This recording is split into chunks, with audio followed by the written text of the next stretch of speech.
Note: যদি লাগামহীন, নির্লজ্জ, উদ্ধত আচরণ বা তথাকথিত ঠোঁটকাটা নায়ক আপনার পছন্দ না হয়, তবে এই গল্প এড়িয়ে চলুন। এখানে নায়ক কারো কথা শোনে না, না বাবা মার, না সমাজের। এটি সম্পূর্ণ কাল্পনিক গল্প, যেখানে বাস্তবতা, যুক্তি বা সাহিত্যিক মান খোঁজা বৃথা। আবার বলছি, এখানে বেহায়াপনা ও বেয়াদবি কথাবার্তা থাকবে। যদি তা আপনার অপছন্দের হয়, অনায়াসে এড়িয়ে যেতে পারেন। ব্যক্তিগতভাবে এই ধরনের নায়কের চরিত্র আমারও পছন্দ নয়। বিয়েবাড়ির পরিবেশ জমজমাট, হাসি, আনন্দ, কোলাহল, আলো ঝলমলে সাজসজ্জা, সব মিলিয়ে উৎসবের আমেজ। একটু পরেই বিয়ের আনুষ্ঠানিকতা শুরু হবে। বড় কনে দুজনেই সব্বার সামনে বসে আছে। আশেপাশে আত্মীয় স্বজন, বন্ধু বান্ধবের সরগম উপস্থিত। ঠিক তখনই ভিড়ের মধ্য থেকে উচ্চস্বরে একটি কণ্ঠ ভেসে এলো। ওই বান্দি আমার এক্স, 5 বছর প্রেম করেছি, মনে মনে সংসারও সাজিয়ে ফেলেছিলাম, বাচ্চা কাচ্চার নামও ঠিক করা আছে, তাই এই বিয়ের কোনো মানে হয় না। বিয়েবাড়ির সব কাজ থমকে গেল। এক নিমেষে গোটা মণ্ডপ নিস্তব্ধ। লোকজন যার যার জায়গায় স্থির হয়ে বিস্ময়ে ছেলেটার দিকে তাকিয়ে আছে। কোণে নুয়াশা হতবিবল।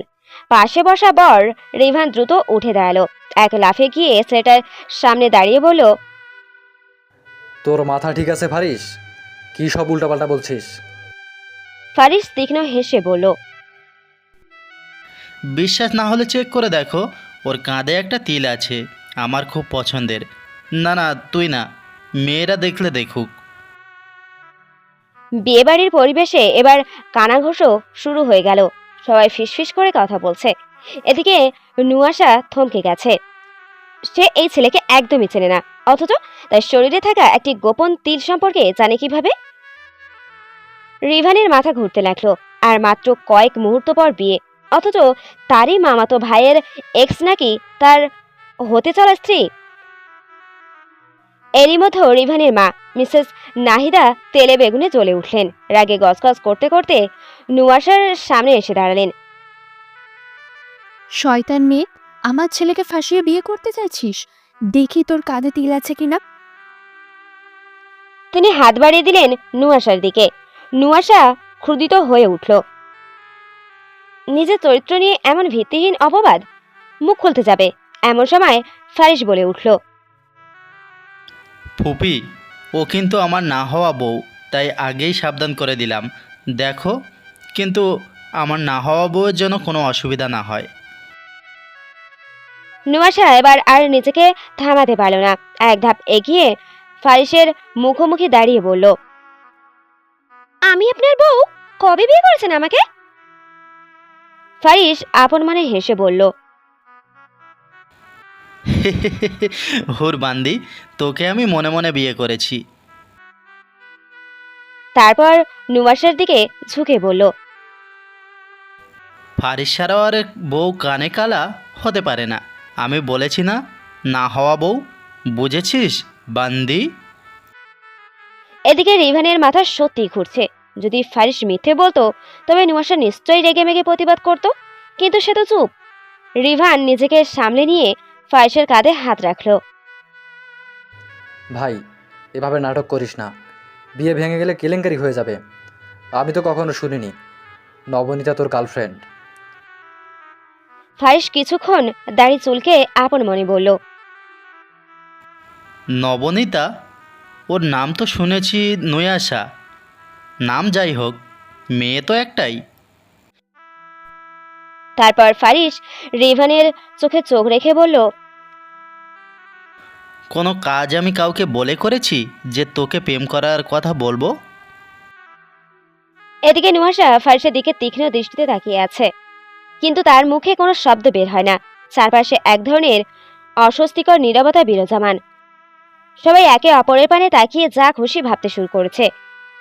প্রেয়সী নুয়াশার কাছে এসে বলল, সত্যি বল নুয়াশা, এই ছেলেকে? নুয়াশা একবার তার দিকে তাকালেও কিচ্ছু বলল না। এদিকে তার বাবা মা এখনো ক্ষোভে জ্বলছে। সাহেল আহমেদ ফারিসের কাছে গিয়ে তার কলার ধরে বললেন, আমার মেয়ে কখনো ছেলের সঙ্গে কথা বলেনি, আর তুই বলছিস প্রেম করছে, অথচ আমরা জানলামও না। ফাজলুর শাওরের ছেলে বলে যা খুশি তাই বলবি, আর আমরা সেটাও মেনে নিব ভেবেছিস? ফারিস মুচকি হেসে সাহেল আহমেদের হাতটা ছাড়িয়ে কলার ঝাড়তে ঝাড়তে বলল, আপনার ডিকশনারিতে কমন সেন্সের অভাব শ্বশুরমশাই। বাবা মাকে বলে প্রেম করতে কোনো মেয়েকে দেখছেন? এই কথা শুনে সাহেল আহমেদ আরও রেগে গিয়ে আগুন হয়ে উঠলেন। তিনি হাত তোলার জন্য প্রস্তুতি নিলেন। ঠিক তখনই নাহিদা বললেন, কথা তো মন্দ বলেনি, তবে এত কথা বলার দরকার কি? মেয়েটার তিল দেখলেই তো সব খোলাসা হয়ে যাবে। এবার প্রেয়সীর দিকে তাকিয়ে বললেন, এই মেয়ে, দাঁড়িয়ে আছো কেন? তোমার সতী সাবিত্রী বান্ধবীর তিলটা দেখো, যাও যাও। প্রেয়সী মাথা নিচু করে বলল। জি আন্টি। সে এগিয়ে গিয়ে নুয়াশার কাঁধে হাত রাখতেই নুয়াশা অবশেষে মুখ খুলল। হ্যাঁ, আমার কাঁধে তিল আছে। এই কথায় সবাই অবাক হয়ে গেল। সাহেল আহমেদ ও নূরজাহান বেগমের অবস্থা আরো খারাপ হয়ে গেল। নূরজাহান বেগম তো মাথা ঘুরে পড়ে যাওয়ার উপক্রম হলো, কিন্তু সাহেল আহমেদ তাকে ধরে ফেললেন। নূরজাহান কাঁদো কাঁদো মুখে বললেন, ওগো, মান ইজ্জত আর রইল না। এদিকে সাহেলা তখন ফারিসের দিকে অবিশ্বাসে তাকিয়ে থাকলেও এখন চোখে আগুন নিয়ে নুয়াশার দিকে স্থির দৃষ্টি নিবদ্ধ করে রাখে। কিন্তু নুয়াশা সেই আগের মতোই কটমট করে ফারিসের দিকে তাকিয়ে থাকে। নুয়াশার কথার প্রতিক্রিয়ায় নাহিদা দ্রুত এগিয়ে এসে নুয়াশার কাঁধের কাপড় টেনে ছিঁড়ে তিল দেখার চেষ্টা করতে থাকে। আসলেই তিল আছে। তিলটি দেখে নাহিদা চেতেমেতে আগুন হয়ে নুয়াশার গায়ে হাত তোলার জন্য তেড়ে গেলেন। তবে তার আগেই ফারিস এসে নাহিদার হাতটি শক্তভাবে ধরে ফেলল। নাহিদা এবার রুক্ষ স্বরে বলল, ফারিস, হাত ছাড় বলছি, ভাইকে কিন্তু আমি সব বলে দেব। ফারিস হাসতে হাসতে তার হাত ছেড়ে দিয়ে নুয়াশার গায়ে নিজের কোটটি পরিয়ে দিতে দিতে বলল, ওই চুন্নিগিরিটা তুমি ভালোই পারো। ফুপি, বলো তোমার ভাইকে। দেখি তোমার ভাই আমার কোন বাল ছিঁড়তে পারে, যদিও সব ক্লিন করা। এটা শুনে বিয়েবাড়ির পরিবেশ একেবারে অস্থির হয়ে উঠল। এমন পরিস্থিতি তো কল্পনাও করা যায়নি। একটা ছেলে এতটা নির্লজ্জ হতে পারে? উপস্থিত সবাই হতবাক। কারো মুখে কোনো কথা নেই। কে জানে কি বললে কি উত্তর দেবে এই ছেলে। তবে নুয়াশা ফারিসের দিকে এক নজরে তাকিয়ে গভীরভাবে নিজের মনের মধ্যে বলে, নিজ ছোট লোক কোথাকার, ছি! এমন একটা বাজে লোকের সাথে আমি রিলেশন করব? কখনোই না। নাহিদা রেগে গিয়ে আর কিছু না বলে রিভানের হাত ধরে টানতে টানতে বলে, চল এখান থেকে। অসভ্য মেয়ে, এর সাথে বিয়ে করার কথা তোকে বলাই ভুল ছিল, নির্লজ্জ মেয়ে। রিভানও এবার ক্রোধে উত্তেজিত হয়ে এগিয়ে চলল। কিন্তু দরজার কাছে পৌঁছাতেই হঠাৎ ফারিস ডাক দেয়। ও ফুপি। এটা শুনে নাহিদা থমকে দাঁড়িয়ে দ্রুত পেছন ফিরে রেগে ভুরু কুচকে তাকিয়ে থাকে। ফারিস বাঁকা হেসে নুয়াশার হাত ধরে বলে, ও ফুপি, তুমি গেলে আমার বিয়ে, ও সরি, আমাদের বিয়ে কে দিবে? আমার বাপ কেমন তা তো তুমি জানোই। এদিকে নুয়াশা হাত ছাড়ানোর জন্য ছটফট করতে থাকে, কিন্তু ফারিস তার হাত আরো শক্ত করে ধরে ফিসফিস করে বলে, ওই বান্দি, এত ছটপট করো না, তাহলে বিয়ে বাড়ি সবার সামনেই তোমাকে কামড় দিয়ে বসবো। এটা শুনে নুয়াশা স্তম্ভিত হয়ে ফারিসের দিকে হাঁ করে তাকিয়ে থাকে। এদিকে নাহিদা দাঁতে দাঁত চেপে গলা চড়িয়ে বলে, তোকে আমি জুতো পিটা করব, ফারিসের বাচ্চা, অসভ্য ছেলে। ভাই জানলে তোকে গাছের সঙ্গে বেঁধে ছিঁড়ে ফেলবে, আর তোর বিয়ে আমি দেব। হাহ, তুই ভাবলে কিভাবে যে আমার ছেলের বিয়ে ভেঙেছে, সেই বিয়ের সাক্ষী আমি হব? ফারিস এবার নুয়াশার হাত ধরে এক ঝটকায় কাছে টেনে নুয়াশার কাঁধে ডান হাতের কনুই রেখে নাহিদার দিকে গভীর চোখে তাকিয়ে বলল, তুমি দিতে বাধ্য ফুপি, না হলে করিমগঞ্জের।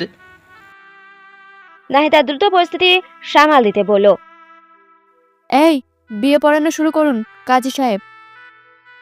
ফারিস আর হাসিতে মুখ বাঁকিয়ে নুয়াশার দিকে নজর দিয়ে বলল, এভাবে লাইনে আনতে হয় জান। তোমাকেও সাবধান করে দিচ্ছি, ট্যারামি করলে এমন একটা দিব 2 দিন মারের কারণে অজ্ঞান হয়ে পড়ে থাকবে। নুহাশা চল শক্ত করে বলল, নির্লজ্জ লোক, আমরা কাঁধ থেকে হাত সরান। ওকে। বলেই কাঁধ থেকে হাত সরিয়ে নুহাশার কোমর ধরল ফারিস। নুহাশা এবার আরো রেগে গিয়ে ফারিসের দিকে তাকিয়ে বলল, নষ্ট পুরুষ, কোমরটা কি অন্য কারোর? এবার এক ঝটকায় হাতটা কোমর থেকে সরিয়ে দূরে সরে গিয়ে দাঁড়ালো। অথচ ফারিস এক চোখ বন্ধ করে হাসতে লাগলো। কিছুক্ষণের মধ্যেই নুহাশা আর ফারিসের বিয়ের অনুষ্ঠান শুরু হলো। দুজনেই আলাদা সোফায় বসে আছে। ফারিস ভুরু তুলে নুহাশার দিকে এক অদ্ভুত তীক্ষ্ণ হাসি দিয়ে তাকিয়ে আছে।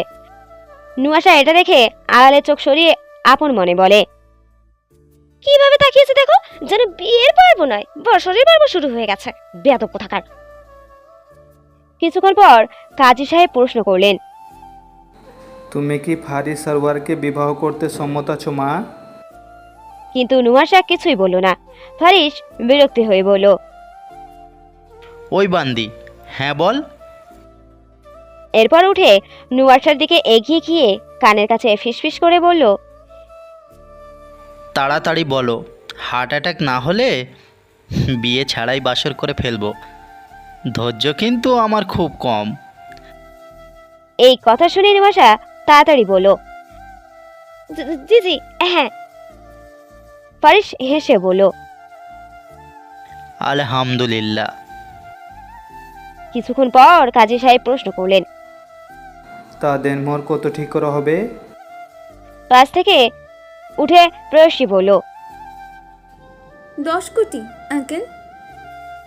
এটা শুনে ফারিস চোখ উল্টে তার দিকে তাকিয়ে বলল, ওই বান্দি, 10 কোটিতে কয়টা শূন্য তোর ধারণা আছে? আমার বাপ তো সারা জীবনেও আমার পেছনে 10 কোটি টাকা খরচ করেনি, আর একটা মেয়েকে তুলতে এত টাকা লাগবে? দেনমোহর 10 টাকা ধরুন। বলে পকেট থেকে 10 টাকার একটি নোট বের করে টেবিলে রাখলো। নুহাশার ঠোঁট বাঁকিয়ে বিড়বিড় করে বলল, ছোট লোক। কাজী সাহেব তখন গম্ভীর স্বরে বললেন, এটা সারা জীবনের ব্যাপার বাবা, এমন মজা করা ঠিক নয়। ফারিস হেসে বলল, সারা জীবন কি? হ্যাঁ, এই বান্দিকে তো মৃত্যুর পরপারে গিয়েও জ্বালাবো। তা আর কতক্ষণ? তাড়াতাড়ি বিয়ের পর্ব শেষ করুন মশাই, এখনও বাসর বাকি। আমাদের সন্টু মন্টু আনতে হবে, কত কাজ পড়ে আছে। শেষ করুন, শেষ করুন। তার কথা শুনে কাজী সহ সবাই হতভম্ব হয়ে তাকিয়ে রইল।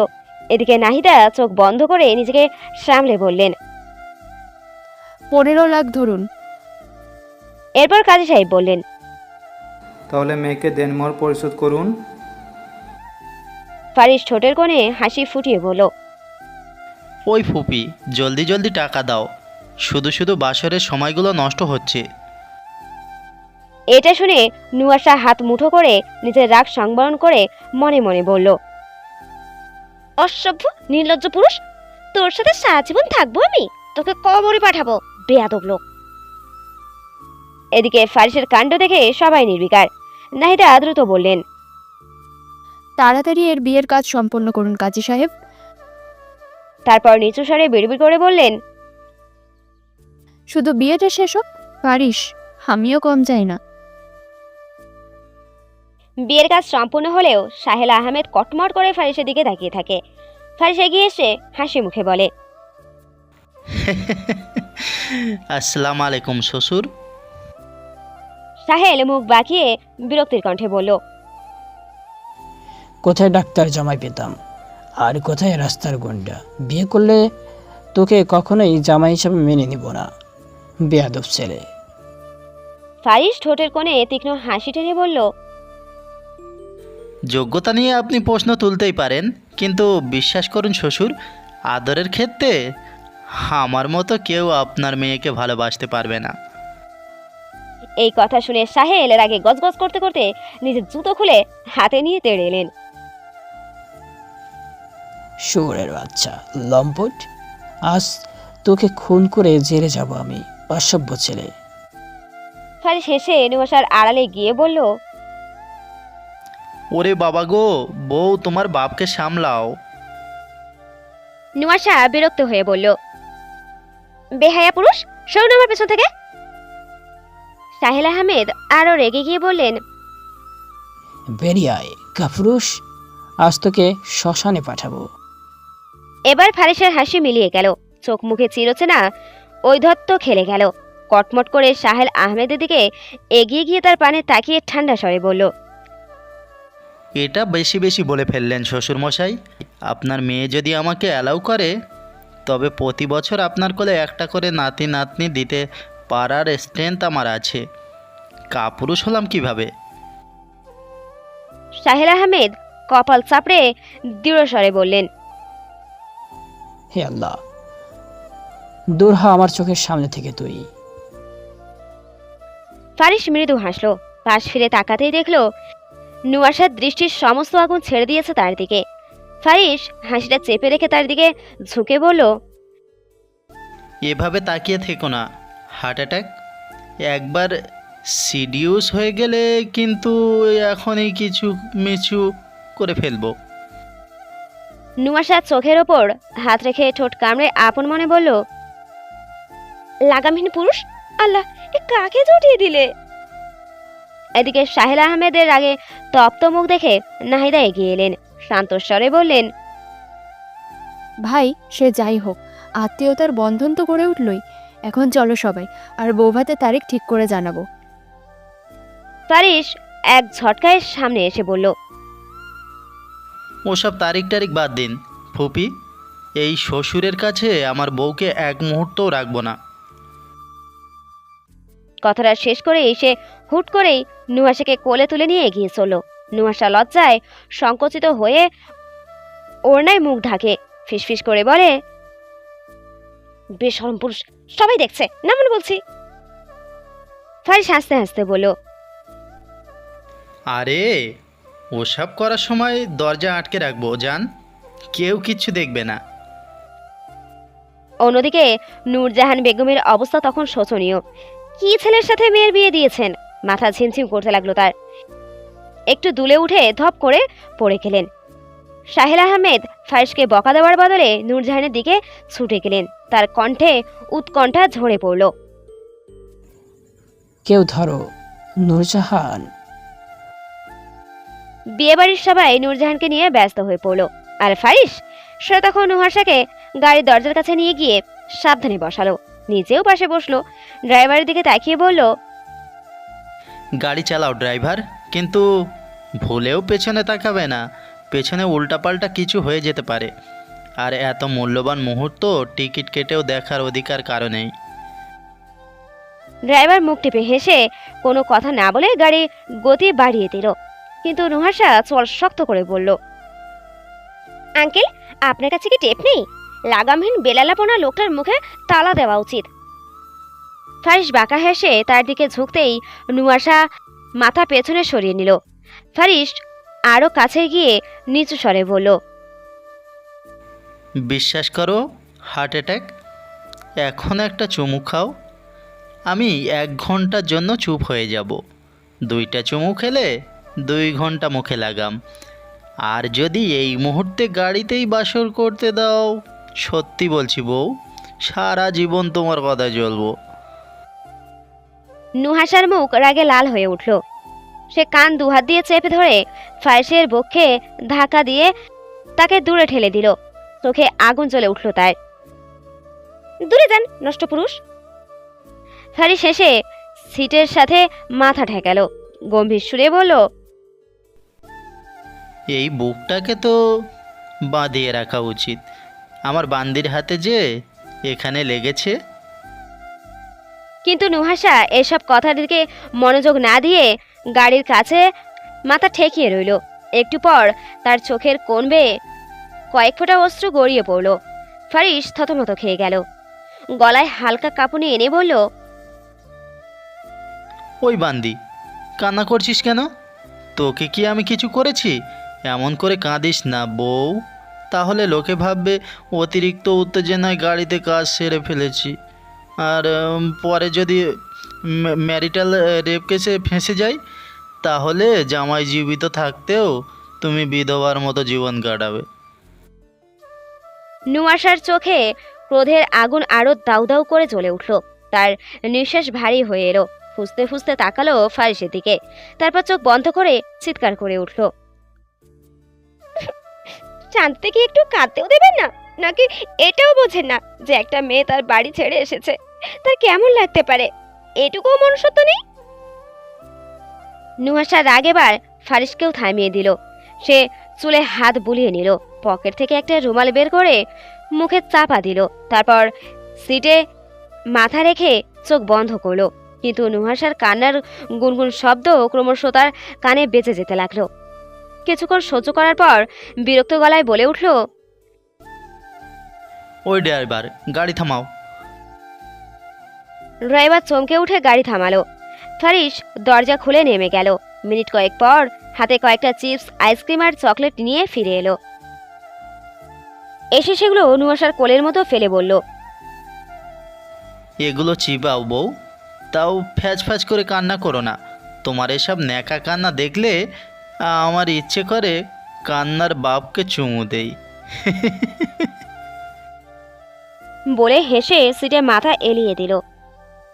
নুহাশা একবার তার দিকে তাকালো, কিন্তু এই মানুষটার সাথে কথার খরচ করা অন্তহীন, তাই কিছু না বলে পাশ ফিরে রইল।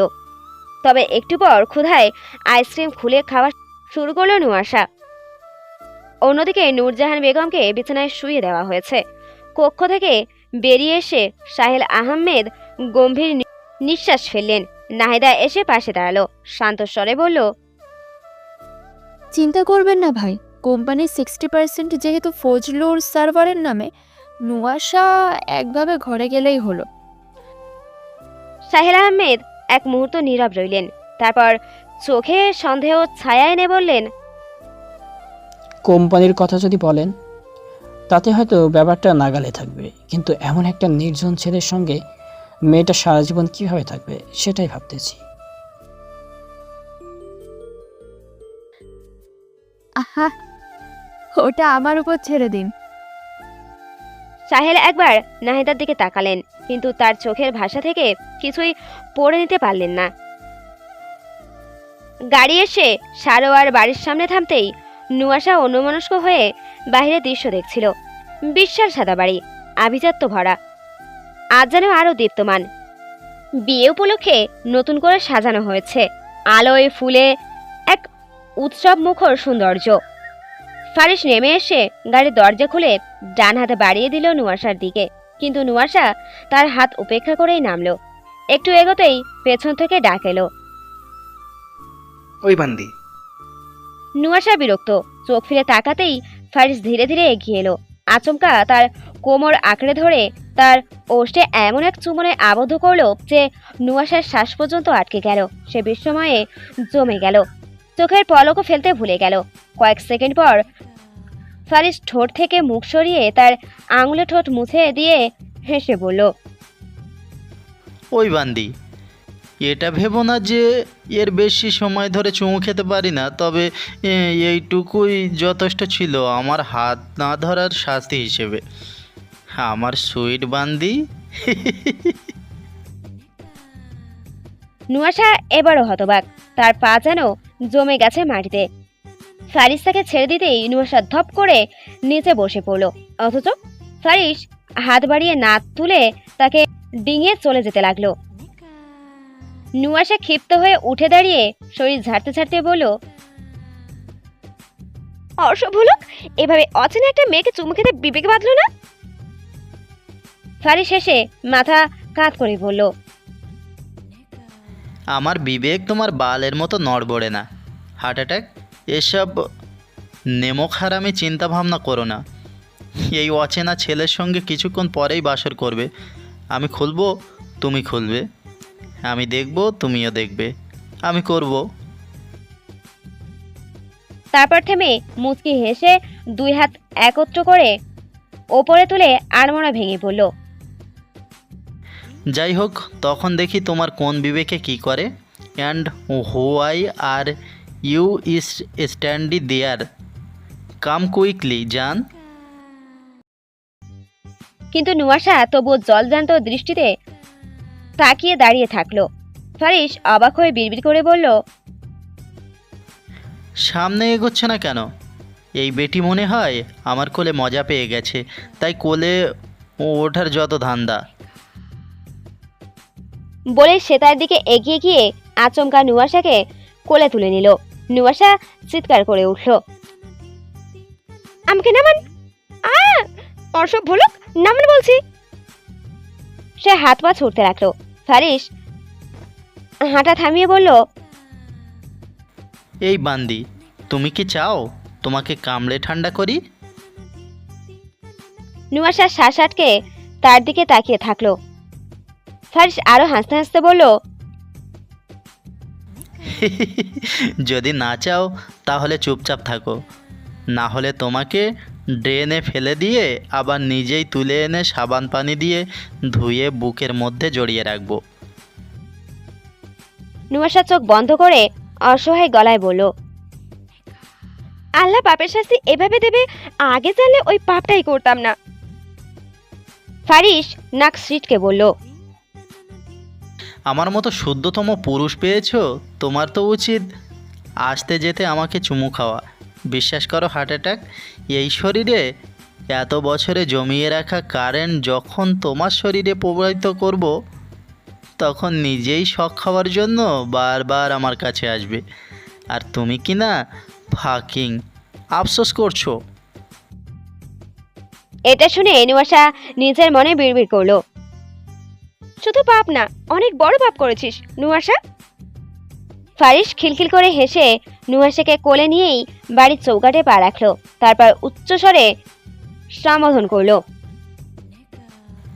মা, কোথায় গেলে? কিছুক্ষণ পর আঞ্জুমান রোজি এগিয়ে এলেন। তিনি নুয়াশাকে এভাবে দেখে স্তব্ধ হয়ে ফারিসের দিকে তাকিয়ে রইলেন। ফারিস ভাবলেশীন ভাবে বলল, এভাবে তাকিয়ে না থেকে আমার বাপকে ডাকো। তখনই সিঁড়ি থেকে ফজলুর সারোয়ার নামতে নামতে বললেন, শোনো রোজি, বিয়েতে নাকি বিশাল কাণ্ড ঘটেছে, নাহিদ এসে সব বলবে বলেছে। ফারিস শেষে বলল, ওই কাণ্ড আমি ঘটিয়েছি বাপ। ফজলুর নিচে এসে নুয়াশাকে এভাবে দেখে বিস্ময়ে বললেন, এই নুয়াশা তোর কোলে কি করছে? ফারিস গম্ভীর মুখে বলল, আমার বউ আমার কোলে থাকবে না তো তোমার কোলে থাকবে? চাইলে লাভ নেই, আমি আমার বউকে অন্য কারো কোলে দিতে পারবো না। ফজলুর হতবাক হয়ে বললেন, তোর মুখে জুতা মারবো, অসভ্য ছেলে! রিভানের বউ তোর বউ হলো কিভাবে? ফারিস নির্লিপ্ত স্বরে বলল, বিয়ে করলাম আমি, আর বউ রিভানের? তোমার এই জোচ্চুরি ব্যবসায় আমার ভবিষ্যৎ বাচ্চাদের অভিশাপ লাগবে বলে দিলাম। নুয়াশা মাথা নিচু করে মেঝের দিকে তাকিয়ে থাকে। লজ্জায় তার সমস্ত শরীর যেন জ্বলে পুড়ে যাচ্ছে। আপন মনে বলে, হে আল্লাহ, নিজের বাবার সাথে কেউ এইভাবে কথা বলে? অবশ্য ঠিকই আছে, যে ছেলে বিয়ে বাড়ির সবার সামনে এমন আচরণ করতে পারে, শ্বশুরের সাথে বেয়াদবি করতে পারে, এমনকি অচেনা মেয়েকে চুমু খেতে দ্বিধা করে না, সে কি আর নিজের বাবার সঙ্গে ভালো ব্যবহার করবে? এটা আশা করাটাই আমার বোকামি। এদিকে ফজলুর সারোয়ার এসব শুনে ক্ষোভে ফেটে পড়লেন। রাগে তার চোখে আগুন জ্বলছে। সোজা আঞ্জুমানের দিকে তাকিয়ে বললেন, দেখছো রোজি, কেমন ছেলে জন্ম দিয়েছ? ফারিস মুচকি হেসে বলল, মাতাজি জন্ম দিলেও মেন সাপ্লাইয়ের কিন্তু তুমি, বাপ, ভুলে যেও না। ফজলুরের ধৈর্যের বাঁধ ভেঙে গেল। এবার সত্যি সত্যি তেড়ে এলেন ফারিসের দিকে। পাজি ছেলে, তোর গাল যদি না ফাটাই, শুধু নুয়াশা আছে বলে রেহাই পাচ্ছিস, বিয়াদব! ফারিস নির্বিকার, অর্থাৎ এসব কথা তার কানে পৌঁছায়নি। সে মুখে বিরক্তির রেখা নিয়ে অন্যদিকে তাকিয়ে থাকলো। ফজলুর এবার ফুসতে ফুসতে আঞ্জুমানের দিকে তাকালেন। নিজের বাবাকে জোচ্চোর বলছে। সত্যি বলো রোজি, এই ছেলে কার? এমন বেহায়া ছেলে আমার হতে পারে না। নাকি হসপিটালের বেডে বাচ্চা বদলে গিয়েছিল? দাঁড়াও, ওই নার্সকে ধরে আনতে হবে। ওয়েট, নাকি তোমার বিয়ের আগে কোনো ইটিসপিটিস ছিল? তার পাপের ফল এই ছেলে না তো? এটা শুনে আঞ্জুমানের মুখমণ্ডল রাগে লাল হয়ে উঠল। তিনি চোখ কুঁচকে এক দৃষ্টিতে স্বামীর দিকে তাকিয়ে বললেন, যেমন ছেলে তেমন তার বাপ, অসভ্য লোক। বলেই শটান রান্নাঘরের দিকে চলে গেলেন। ফারিস তখন নির্বিকার, কেবল কাজ ঝাঁকিয়ে বলল, ডিএনএ টেস্ট করিয়ে দেখতে পারো, বাপ A to Z একদম তোমার কপি বেরোবে। ফজলুর এবার আর স্থির থাকতে পারলেন না, রাগে গর্জে উঠলেন। কুত্তার বাচ্চা, তোকে আমি। ফারিস হাসতে হাসতে হাত তুলে থামিয়ে দিল। এই দাঁড়াও, আমার বাপকে কুত্তা বললে সমস্যা নেই, কিন্তু আমাকে বাচ্চা বললে কেন? আর কয়দিন পর আমারই বাচ্চা তোমার কোলে হিসু করবে। কোন দিক থেকে আমাকে বাচ্চা মনে হলো? ফজলুর হঠাৎ থমকে গেলেন। কিছুক্ষণ ফ্যাল করে তাকিয়ে থেকে মাথা চুলকাতে সোফায় বসে পড়লেন। আল্লাহ, আমার মাথা ঘুরছে। ঠিক তখনই পেছন থেকে নাহিদা এসে ফজলুরের পাশে বসে বলল, থাক ভাই, শান্ত হন। এ তো জন্মগতভাবেই অভদ্র, জানেনই তো। এখন বিয়ে করে আরো নির্লজ্জ হয়েছে। তার কণ্ঠে বিরক্তি, কিন্তু ফারিসের ঠোঁটের হাসির ছটায় পরিস্থিতি আরো অগ্নিগর্ভ হয়ে ওঠে। নুয়াশা ধীর কণ্ঠে বলল, আমাকে কোল থেকে নামান। ফারিস ভুরু কুঁচকে বলল, কোলে তো বেশ শান্তিতেই আছো, আবার সমস্যা কি? তার স্বাভাবিক অথচ বেপরোয়া জবাবে নুয়াশা বিস্ময়ে চোখ বড় বড় করে তাকিয়ে রইল। এত জোরে কথাটা বলেছে যে আশেপাশে সবাই থমকে গেছে। ফজলুর সারোয়ার ও নাহিদাও ফারিসের দিকে তাকিয়ে রইলেন। নুয়াশা চোখ বন্ধ করে মনে মনে বলল, এটা কি আসতে বলা যেত না? নষ্ট পুরুষ! হে আল্লাহ, কোন দুনিয়ায় এসে পড়লাম! এই ছেলে তো দেখছি সবকিছুর ঊর্ধ্বে। ফারিস নুয়াশাকে কোলে নিয়েই সিঁড়ির দিকে পা বাড়াতে যাচ্ছিল। তৎক্ষণাৎ নাহিদা তাকে থামিয়ে দিলেন, বললেন, এই দাঁড়া, নুয়াশাকে নিয়ে কোথায় যাচ্ছিস? ফারিস এক পলক তাকিয়ে মুচকে এসে বলল, আমার বউকে তো আর তোমার ঘরে নিয়ে যাব না, আমার ঘরে নিয়ে যাচ্ছি।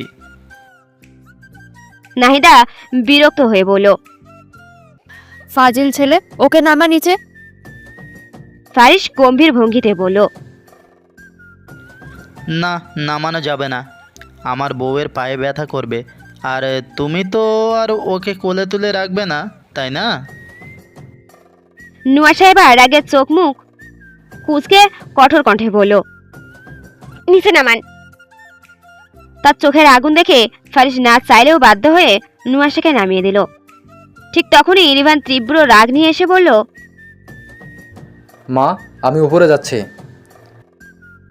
নাহিদা কিছু না বলে শুধু তাকিয়ে রইল। এরপর সিঁড়ির পাশে দাঁড়িয়ে থাকা নুয়াশাকে দেখে রিভান বলল, নবনীতা, সাইডে দাঁড়াও। নুয়াশা দ্রুত সরে গিয়ে বলল, জি। ফারিস বলে উঠল, ওই রিভান নসু একসময় তোর হবু বউ ছিল, কিন্তু এখন তোর ভাবি, তাই নবিতা ভাবি বলবি। ঠিক আছে ভাই। রিভান বিরক্ত গলায় বলল, বলে দ্রুত ওপরে উঠে গেল। নুয়াশা এবার ফারিসের দিকে এগিয়ে এসে বলল, আমার নাম নুয়াশা।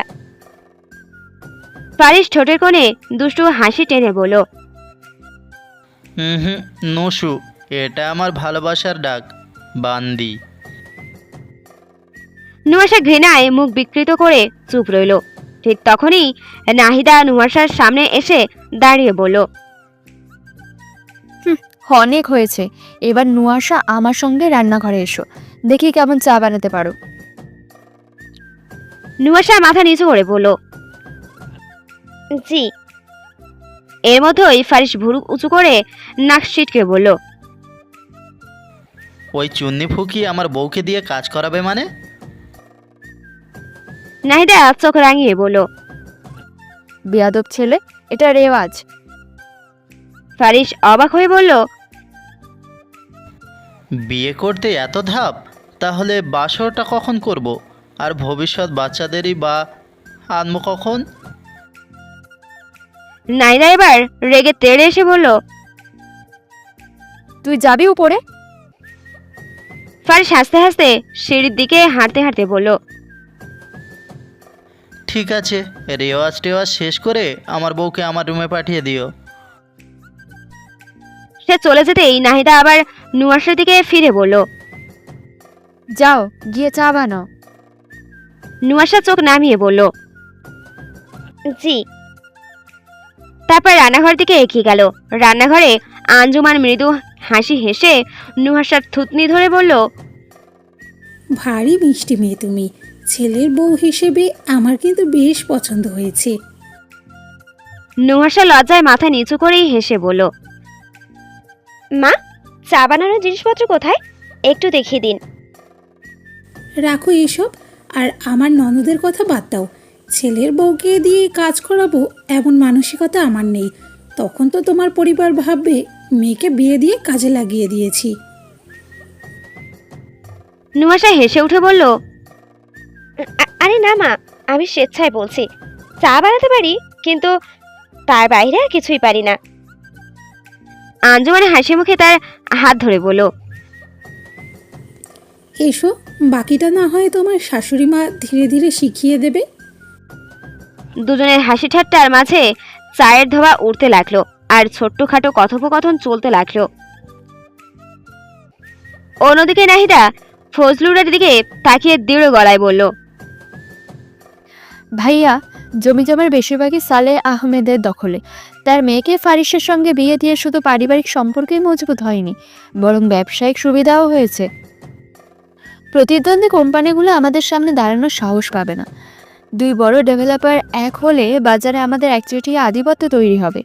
তাই বিয়েটা রিভানের সঙ্গে না হলেও খুব একটা ক্ষতি হয়নি। ফজলুর ভুরু কুঁচকে বলল, হ্যাঁ, এটা তো আসল কারণ। কিন্তু আমি তো ওর মতো বেহায়াকে বিয়ে দিতে চাইনি। কখন কি করে বসে তার ঠিক নেই। তার ওপর বিয়ের পর দায়িত্বশীল হওয়াও বদলে বউ নিয়ে লাটসাহেবি করছে। রাতের আকাশে চাঁদের আলো ম্লান হয়ে আসছে, আর নুহাসার বাড়িতে অতিথিদের কোলাহল বাতাসে ভাসছে। সবাই ফারিসকে নিয়ে হাসি ঠাট্টা করলেও প্রসীর মন অস্থির হয়ে উঠেছিল। ইস, নুয়াশারও বিয়ে হয়ে গেল আর আমি এখনো single. Nuasha, I miss you baby. যদি তোর দেবরের সঙ্গে আমার বিয়েটা হতো তাহলে সারা জীবন এক ঘরে থাকতাম আমরা। আমার কলিজার বান্ধবীটাকে কেড়ে নিয়ে গেল। ধুর ধুর। এমন সময় নুহাসা ছোট ভাই আবাইয়াজ সামনে এসে হেসে ভাব নিয়ে চুলে হাত দিয়ে বলল, তুমি চাইলে আমি তোমাকে বিয়ে করতে পারি। দুধের মতো ফর্সা, গোলগাল পেটেওয়ালা 10 বছরের এই ছেলেটা দেখতে শান্ত হলেও আসলে একরকম দুষ্টুমি কাতুকুতু পাখি। প্রসি চোখ বড় করে বলল, পাজি ছেলে, আমি তোর থেকে অন্তত 14 বছরের বড়। আবাইয়াজ একটুও বিচলিত না হয়ে কাঁধে ঝাঁকিয়ে বলল, তাতে কি, সিনিয়রদের এমনি তো আমার অনেক ভালো লাগে। প্রসি বিরক্ত হয়ে বিড়বিড় করে বলল, যেমন দুলা ভাই তেমন শালা, মিলছে ভালোই। অন্যদিকে গম্ভীর মুখে বিছানায় শোয়া থেকে উঠে বসলেন নূরজাহান। চোখে মুখে স্পষ্ট অস্বস্তি। নূরজাহান বলল, কি ছেলের সঙ্গে বিয়ে হলো মেয়েটার? আমার কিছুই ভালো লাগছে না। আমার মেয়ের কপালটা তো পোড়া কেন? সাহেল এক মুহূর্ত নীরব থেকে কিছু একটা চিন্তা করে ধীর স্বরে বলল, বুঝলেন নূরজাহান, ফরিস যাতে আজাদ হলেও পরিস্থিতিটা কিন্তু একেবারে খারাপ হয়নি। এবার ফাজলুরের সব গোপন তথ্য আমার মেয়ে আমাকে জানাবে। খেলা কিন্তু ভালোই জমেছে। একবার যদি পুরো ব্যবসা দখল নিতে পারি। বলে সে হাত মুঠো করে শক্ত করল। নুয়াশা ঘরে বসে রাগে ফুঁসতে ফুঁসতে বলল, চেহারায় যতই আকর্ষণ থাকুক, মুখের ভাষা তো বস্তি ছেলেদের থেকেও জঘন্য। ছি, এত অসভ্য কথা কেউ কিভাবে বলতে পারে? ঠিক তখনই দরজার পাশে এসে হেলান দিল ফারিস, ঠোঁটে চিরচেনা বিদ্রুপের হাসি। আমার নামে কি বিড়বিড় করছো বান্দি? নুয়াশা এবার আর নিজেকে সামলাতে পারল না, তেলে বেগুনে জ্বলে উঠে বলল, এই এই আপনি আমাকে বারবার বান্দি বান্দি করে ডাকেন কেন? সবাই সামনে ছিল বলে চুপ করেছিলাম, কিন্তু এবার বলছি, আমি কি আপনার চাকরানি নাকি? ফারিস শেষে নুয়াশার থুতনি 2 আঙুলে চেপে ধরলো, আলতো ঝাঁকুনি দিয়ে বলল, ওলে বাবালে, আমার বান্দিটা লাগ করছে। ওটা আমার ভালোবাসার ডাক, হার্ট অ্যাটাক। নুয়াশা এক ঝটকায় হাত সরিয়ে বলল, দূর হন নষ্ট পুরুষ। আর একটা কথা বলুন তো, আপনি কিভাবে জানলেন যে আমার ঘাড়ে তিল আছে? ফারিস ভুরু উঁচিয়ে বলল, 5 বছর প্রেম করলাম, আর এটা জানবো না? মজা করে বন্ধ করুন, ফাজিল লোক। বলুন কিভাবে জানলেন? ফাজলামো তো এখনো শুরুই করিনি। শুরু করলে যে সামলাতে পারবে না, সেজন্যই সময় দিলাম। নিজেকে প্রস্তুত করে নাও। আমি ধরলে কিন্তু আইসক্রিমের মতো গলে আমার বুকে এসে পড়বে। আমার কচুরি পানা বান্দি। নুয়াশা এবার সত্যি খেপে গেল, চোখ রাঙিয়ে বলল, শেষবার বলছি, কিভাবে জানলেন? ফারিস একদম নির্লিপ্ত স্বরে বলল, দেখেছি। মানে? তুমি যখন পোশাক পরিবর্তন করছিলে তখন দেখে ফেলেছিলাম। মুহূর্তেই নুয়াশার মুখ ফ্যাকাশে হয়ে গেল। ক্ষণিকের জন্য কিছু বলার ভাষা হারিয়ে ফেল সে। তারপর চেতনা ফিরে পেয়ে ধমকে উঠল, অসভ্য ছোট লোক! এভাবে একটা মেয়ের পোশাক পরিবর্তন দেখতে আপনার লজ্জা লাগেনি? লজ্জা? ওসব অশালীন শব্দ আমার ডিকশনারিতে নেই। চিনি না জানি না সেই মেয়েকে কোলে তুলে ঘরে নিয়ে এলাম। তোমার মনে হয় আমার লজ্জা আছে? আবার এটা ভেবো না যে ওই জিনিসটাও নেই। তুমি চাইলে চেক করে নিতে পারো, একদম খাঁটি পুরুষ।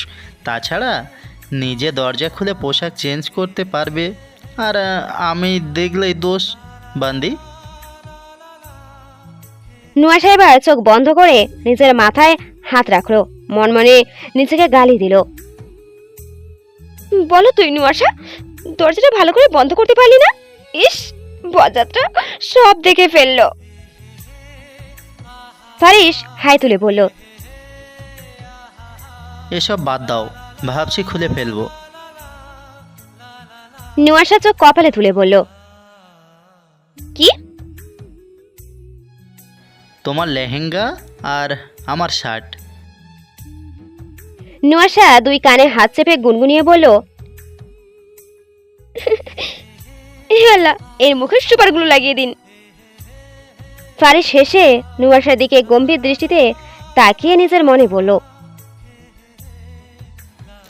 আমার বউটা এত সুন্দর কেন? নুয়াশা লম্বা, চিকন গড়নের মেয়ে, চুল পা পর্যন্ত লম্বা, যদিও এখন খোপা করা, ত্বক দুধের মতো ফর্সা নয়, তবে হলুদাভা মসৃণ রঙে এক অদ্ভুত আকর্ষণ লুকিয়ে আছে। তার দিকে ফারিসের এত গম্ভীর দৃষ্টি দেখে নুয়াশা একটু দূরে সরে গিয়ে বলল, তুই শুধু তিল দেখেই আমাকে বিয়ে করেছেন? ফারিস ম্লান হাসল, বিশ্বাস করো, তোমার তিলটা দেখে আমার হার্ট অ্যাটাক হওয়ার মতো অবস্থা হয়েছিল। উফ, সেই রকম সুন্দর তিলটা, তাই তো তোমাকে হার্ট অ্যাটাক বলে ডাকি। তাছাড়া ওর মতো প্লে বয় ছেলে আর একটাও নেই, আর আমার মতো ভার্জিন ছেলে আর একটাও নেই। তুমি বেঁচে গেছো আমাকে বিয়ে করে। নুয়াশা চোখ কুঁচকে বলল, 4 ভাই প্লে বয়, সে ভার্জিন? ফারিস শেষে এসব এড়িয়ে গিয়ে দরজা দিয়ে বের হওয়ার উপক্রম করলো, কিন্তু নুয়াশা আচমকা তার হাত ধরে ফেলল। এক পলকে ফারিসের পুরো শরীরে চোখ বুলিয়ে বলল, আমি ভাবতেও পারিনি আমার স্বামী এত সুন্দর হবে। চলুন শুভ কাজটা সেরে ফেলি। ফারিস চমকে উঠে তার হাত ঝটকা দিয়ে ছাড়িয়ে নিল। তারপর হাতে থুতু মেখে হাতটা প্যান্টের পেছনে মুছে বলল, দূরে সর লুচুগাল, আমার ভাজিনিটি নষ্ট করতে চাস? 27 বছর ধরে এই একটা জিনিস আগলে রেখেছি, বাকি সব চুলোয় গেছে। হারামজাদির চেহারা যত সুন্দর, চরিত্র ঠিক ততটা খারাপ। তারপর দরজার দিকে এগিয়ে গেল দ্রুত পায়ে। ফারিস চলে যেতেই নুহাসা হাসতে হাসতে সোফায় বসে পড়ল। এক পা অন্য পায়ের উড়ুর ওপর তুলে কটমট করে তাকিয়ে বলল, তোমাকে আমার ভালো লেগেছে মামুর বেটা। কাকে বিয়ে করছো তুমি জানো না, এই বিয়ে তুমি আমাকে করনি, আমি তোমাকে করেছি। বিয়ে বাড়ির চারিপাশে তখন উৎসবের ব্যস্ততা। পুরো বাড়ি আলোয় সজ্জিত। আতর আর ফুলের গন্ধ মিশে এক অদ্ভুত মোহনীয় পরিবেশ তৈরি করেছে। বরপক্ষের মানুষ বেশ খানিক আগেই থেকেই উপস্থিত। তাদের হাসি আড্ডায় বাড়ি গমগম করছে। সাহেল আহমেদ অতিথিদের অভ্যর্থনায় ব্যস্ত, আর নূরজাহান বেগম বরপক্ষের আনা উপহারগুলো যত্ন করে গুছিয়ে নিচ্ছিলেন। একসময় তিনি খানিক বিরক্ত নিয়ে বললেন, আমার মেয়ে এখনো কি এত সাজগোজ করছে? নূরজাহান হাত তুলে প্রেয়সীকে ইশারা করলেন। তখনই প্রেয়সীর সামনে এসে পড়ল। নূরজাহান বললেন, তোর বান্ধবী এখনো কি করছে? গিয়ে দেখে আয় মা, বরপক্ষ কখন এসে পড়েছে। প্রেয়সী হেসে বলল, আচ্ছা আচ্ছা যাচ্ছি। দ্রুত সিঁড়ি বেয়ে ওপরে উঠে গেল সে। নুয়াশার ঘরে দরজা হালকা খোলা ছিল। ভেতরে উকি দিতেই দেখলো নুয়াশা লাল লেহেঙ্গা পরে আয়নার সামনে বসে চুল আঁচড়াচ্ছে। মখমলের মতো চুল তার পিঠ ছুঁয়ে নেমে এসেছে। হঠাৎ পেছন থেকে গিয়ে প্রেয়সী তার কাঁধে হালকা ধাক্কা দিয়ে বলল, বেবি। নুয়াশা চমকে উঠে আয়না থেকে মুখ ঘুরিয়ে দাঁড়িয়ে বলল, শয়তান, আর একটু হলেই পড়ে যেতাম। প্রেয়সী হাসলো, চোখে দুষ্টুমি ঝিলিক নিয়ে বলল, ওসব বাদ দে। আমি তো ভাবছি আজকে রিভান ভাইয়ার মাথা ঘুরে যাবে, আবার না তোকে দেখে নিজেকে সামলাতে না পেরে বিয়ের আগেই কিছু করে ফেলে। আমার বান্ধবীকে কিন্তু সেই রকম লাগছে, পুরাই মাখন। নুয়াশার গা লজ্জায় গরম হয়ে গেল। প্রেয়সী পায়ে এক লাথি মেরে বলল, অসভ্য মেয়ে, কানের উপর মারবো একদম, যা এখান থেকে। প্রেয়সী পেছন থেকে নুয়াশাকে জড়িয়ে ধরল, গলায় আদুরে স্লেস নিয়ে বলল, এত রাগিস না, আর তো মাত্র কিছু সময়, তারপরই আমার বান্ধবীটাকে নিয়ে চলে যাবে। ইস, ভালো লাগছে না রে। নুয়াশার হাসি মিলিয়ে গেল, মুখখানিক মলিন হলো। এভাবে বলিস না তো, তাহলে আমিও আর যাব না। প্রেয়সী হঠাৎ কিছু একটা মনে করে উৎফুল্ল হয়ে বলল, শোন না মামা, তুই একটা কাজ কর, আমার সাথে তোর দেবরের ফারিসের একটু সেটিং করে দে, তাহলে দুজন একসাথে সারা জীবন এক ঘরে থাকবো। তোর দেবরটা একদম উফ, কালো পাঞ্জাবিতে কি যে লাগছে, প্রেমে পড়ে গেছি আমি। চেহারা যেমন তেমন, লম্বা আর ফিট, এমন ছেলে পেলে আর কি চাই। এতক্ষণে মন খারাপ থাকলেও নুয়াশার চোখ এবার জলজল করে উঠল। সে প্রেয়সীর হাতে এক মোটা চিমটি কেটে দিয়ে বলে, কুত্তে, আসল কাহিনী তাহলে এটা? তুমি এখানে এইসব করতে এসেছো? প্রেয়সী মুখ কুঁচকে বলল, আরে না, কি বলিস, আমাকে দেখে কি তোর লুচ্চা মনে হয়? নুয়াশা ঠোঁট উল্টে বলল, মনে হওয়ার কিছু নেই, তুমি লুচ্চা। সব না হওয়ার দুলাভাইদের লিস্ট আমার কাছে আছে। প্রেয়সী হালকা লাল হয়ে চিপ কাটলো। এগুলো মুখে আনিস না মামা, মারা খাবো একদম। নুয়াশা হাসতে হাসতে আবার আয়নার সামনে ফিরে এলো। প্রেয়সী তার পেছনে দাঁড়িয়ে চুলের দিকে তাকিয়ে বলল, আমি তো ভাবছি তোর এই শাকচুন্নির মতো চুল দেখে আবার দুলাভাই পটল না তুলে। নুয়াশা এবার চোখ সরু করে বলল, আমার চুলের দিকে নজর দিবি না একদম। ইস, এত বছরের যত্ন করা চুল আমার। আর ওই রিহান যদি চুল নিয়ে উল্টো পাল্টা কিছু বলে, তাকে ডিভোর্স দিয়ে দেব, তবু এই চুল 1 ইঞ্চিও কাটবো না। প্রেয়সী হেসে তার কাঁধ ধরে বলে, এমন করলে যে আর কারণে যে আমার বান্ধবীর চুল কাটতে বলবে। তারপর একটু থেমে বলল, আচ্ছা শোন, আন্টি তাড়াতাড়ি যেতে বলেছে, তাড়াতাড়ি চুল আঁচড়ে নিচে চলে আয়। আচ্ছা ঠিক আছে। প্রেয়সী হাসতে হাসতে চলে গেল। এদিকে নিচে নূরজাহান বেশ কিছুক্ষণ ধরে কিছু একটা খুঁজে চলেছে, কিন্তু কোথাও না পেয়ে মাথায় হাত রেখে বলল, আমিও দেখি কেমন ভুলো মানা হয়ে গেছি। বরের জন্য ঘড়িটা তো মনে হয় উপরেই রেখে এসেছি।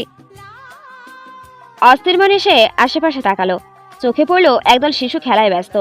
তার মধ্য থেকে একটাকে ডেকে বলল, এই অভি, কোথায় রে?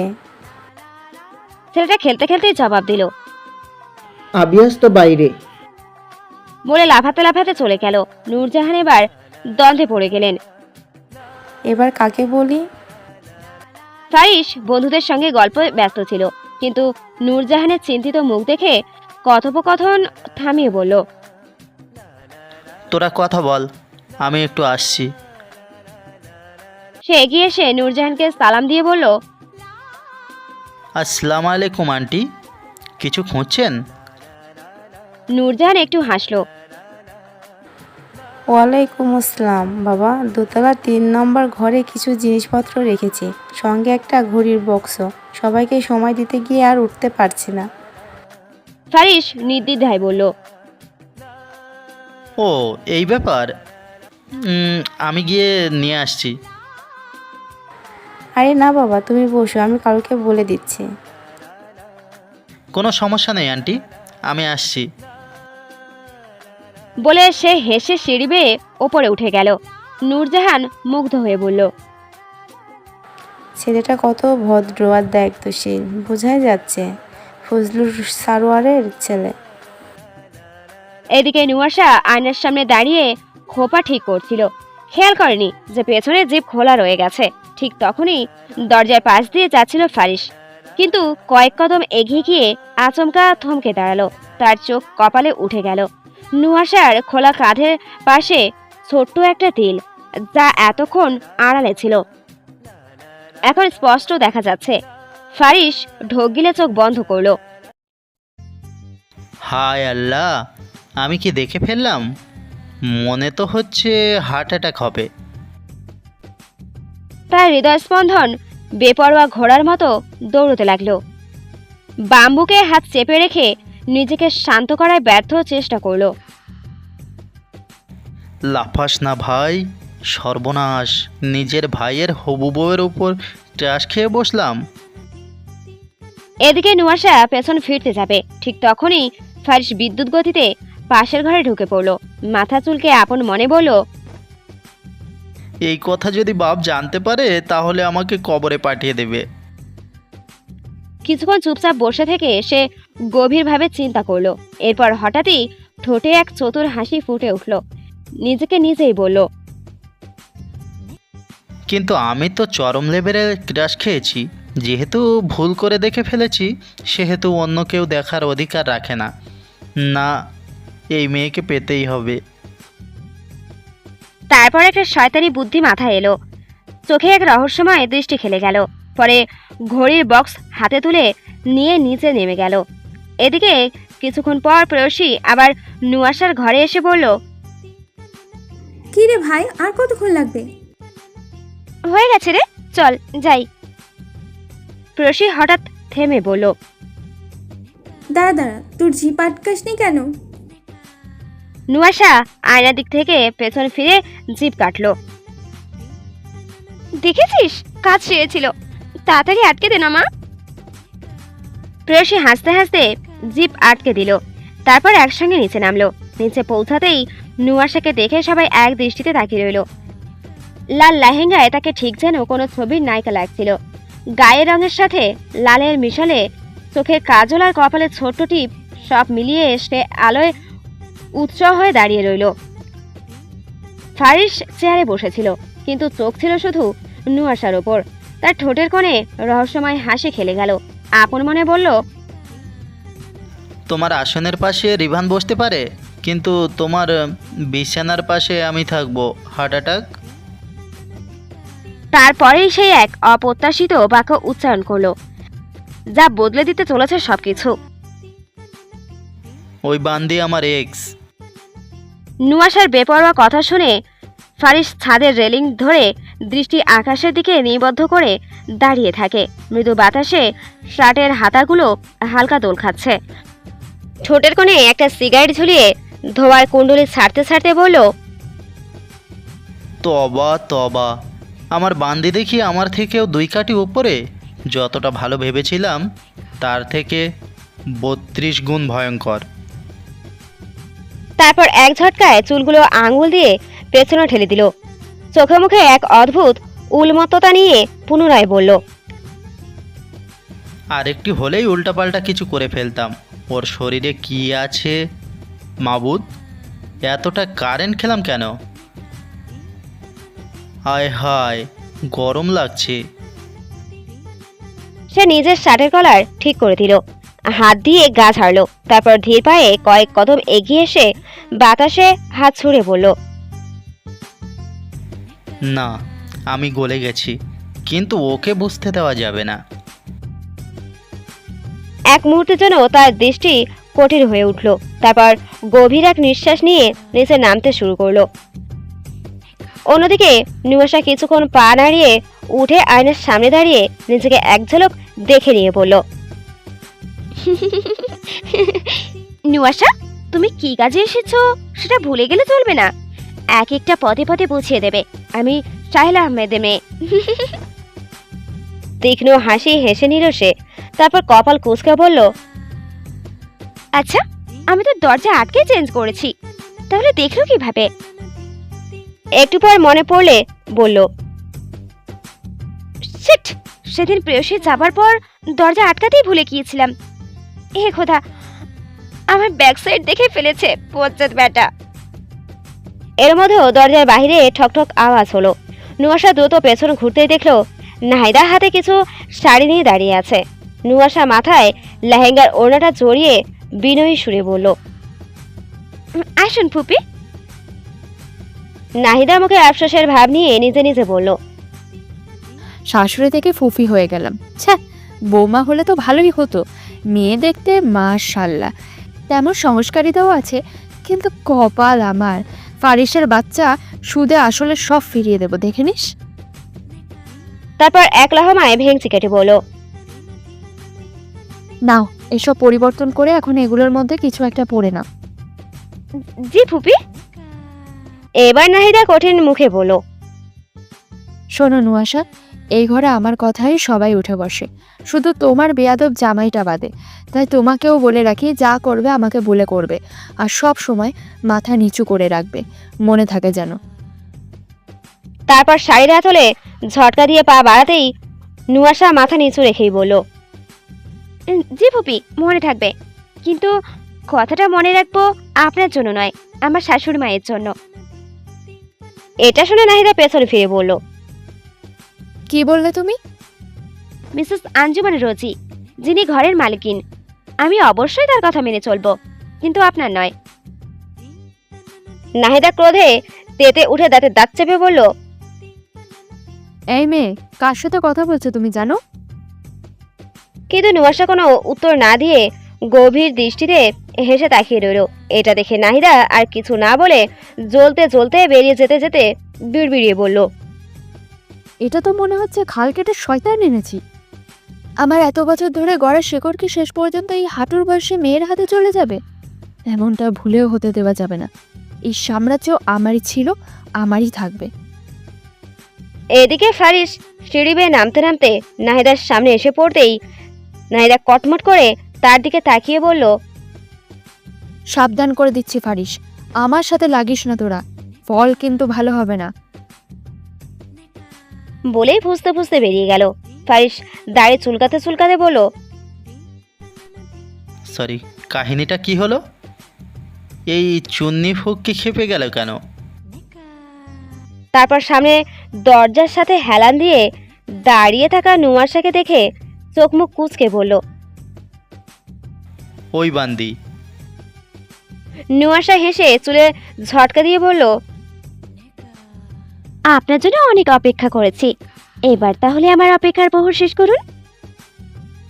ফারিস কাশি দিয়ে এগিয়ে এলো, তারপর নুয়াশার দুই পাশে হাত রেখে গম্ভীর দৃষ্টিতে তাকিয়ে নেশালো গলায় বলল,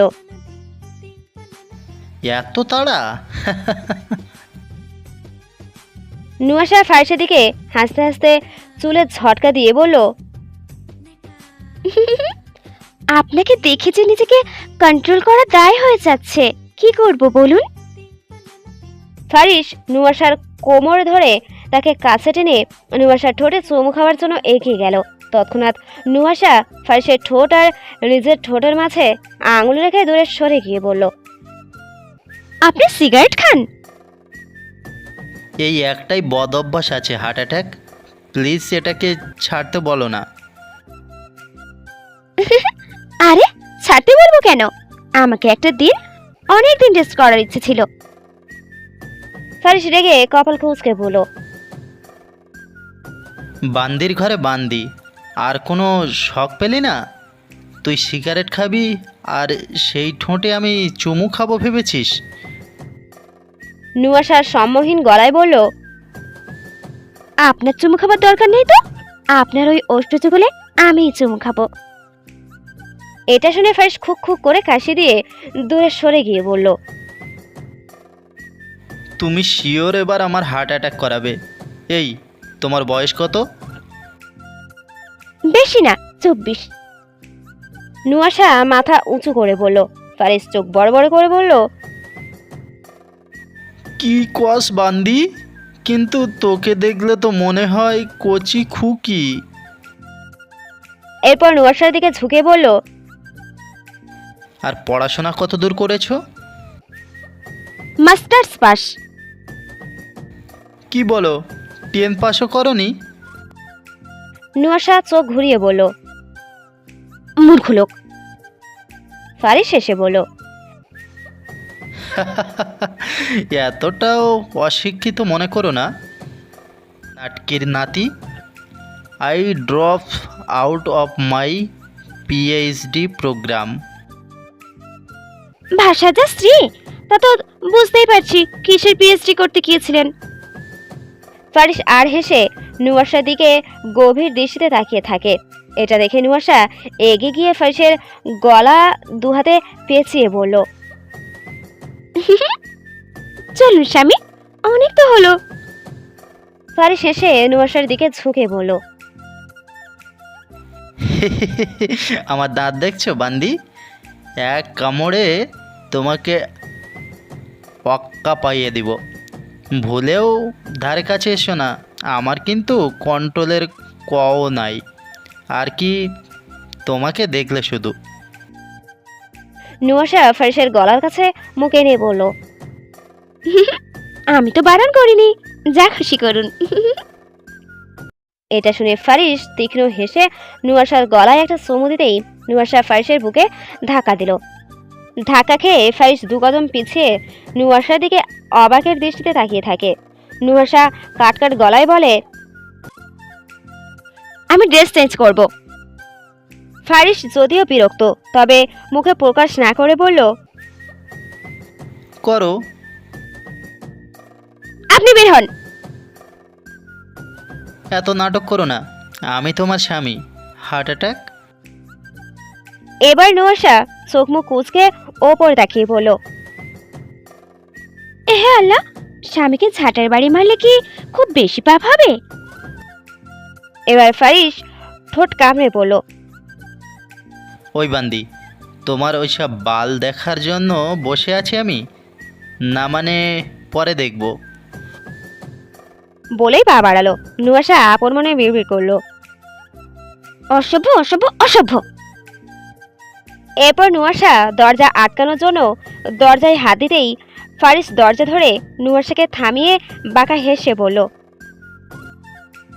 আগে থেকে বিয়ের প্রিপারেশন ছিল না তো, তাই ঘরে ওসব নেই। এখন থেকে বক্স বক্স এনে রাখবো। Heart attack? নুয়াশা ভুরু কুঁচকে বলল, কি? ফারিস আড়মোড়া ভেঙে বলল, কোন ফ্লেভার আনাবো বলো? তুমি যেটা বলবে সেটাই আনাবো বউ। এদিক থেকে আমি একদম অনেস্ট। এবার নুয়াশা রেগে আগুন হয়ে এদিক ওদিক তাকিয়ে বলল, ঝাঁটাটা কোথায়? ফারিস নুয়াশার রাগ দেখে হেসে তার ঠোঁটে আচমকা কয়েক সেকেন্ডে চুমু খেয়ে বেরিয়ে গেল। নুয়াশা আবার স্তব্ধ হয়ে দাঁড়িয়ে থাকে। এরপর ক্ষণকাল পর শ্বাস ছেড়ে বলল, তোমাকে মজা দেখাবো মামুর বেটা, শুধু সময়ের অপেক্ষা। এরপর দরজা আটকে দিয়ে লাল একটা শাড়ি পরে নিল, চুলগুলো হাতের মাধ্যমে খোপা বেঁধে বিছানায় বসলো। একটু পর দরজার সামনে খাবারের প্লেট হাতে আঞ্জুমান এসে দাঁড়িয়ে বলল,